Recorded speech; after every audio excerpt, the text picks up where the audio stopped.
Le 18 décembre 2019, c'est la date que la Commission électorale nationale indépendante a choisie pour le début du dépôt des candidatures pour les élections législatives, fixées au 16 février 2020. Même si ce nouveau chronogramme ne fait pas l'unanimité au sein de la classe politique guinéenne, à l'Union des forces démocratiques de Guinée, pas question de boycotter les élections. Cependant, ils disent prêts à empêcher tout scrutin mal organisé. En attendant d'abord, notre objectif, ce n'est pas le fait d'être candidat, c'est de se battre à ce que le processus soit transparent d'abord.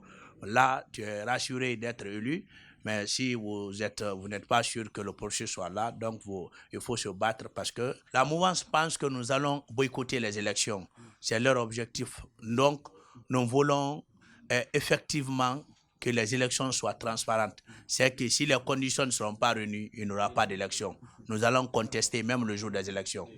Pour le cercle des acteurs de la République, aucune formation politique ne saurait empêcher la tenue des élections en Guinée. Selon eux, la CENI a cependant l'obligation d'impliquer tous les acteurs du processus électoral pour une question de transparence, poursuivent-ils.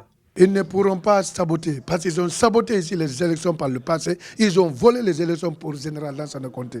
Comment ils peuvent dire qu'ils vont saboter une élection? Nous allons les en empêcher. Parce que nous, à partir du moment qu'on finance, qu'on verse notre argent pour la candidature, personne ne peut empêcher cela. Convoquer les partis politiques concernés dans le processus pour discuter de la caution. Il ne faut pas que les ex-premiers ministres qui ont accumulé des fonds de l'État dans leur caisse, ou bien l'État même, la mouvance, qui ont actuellement la Banque centrale en main, pour nous parler ici des dépenses de 10 milliards ou bien de 20 milliards. À l'Alliance démocratique pour le renouveau, l'heure n'est plus à la diversion. Selon le président de l'ADR, les préparatifs pour les élections législatives vont bon train. Nous ambitionnons plus que 2 sièges parce que nous voulons faire partie des dirigeants du pays pour aider à apporter un changement véritable et surtout dans l'intérêt des citoyens guinéens. Donc nous sommes en train de travailler pour justement aller à ces élections-là. La liste elle est pratiquement fin prête, mais nous attendons de connaître quelle serait la caution pour pouvoir payer cette caution-là et déposer la liste.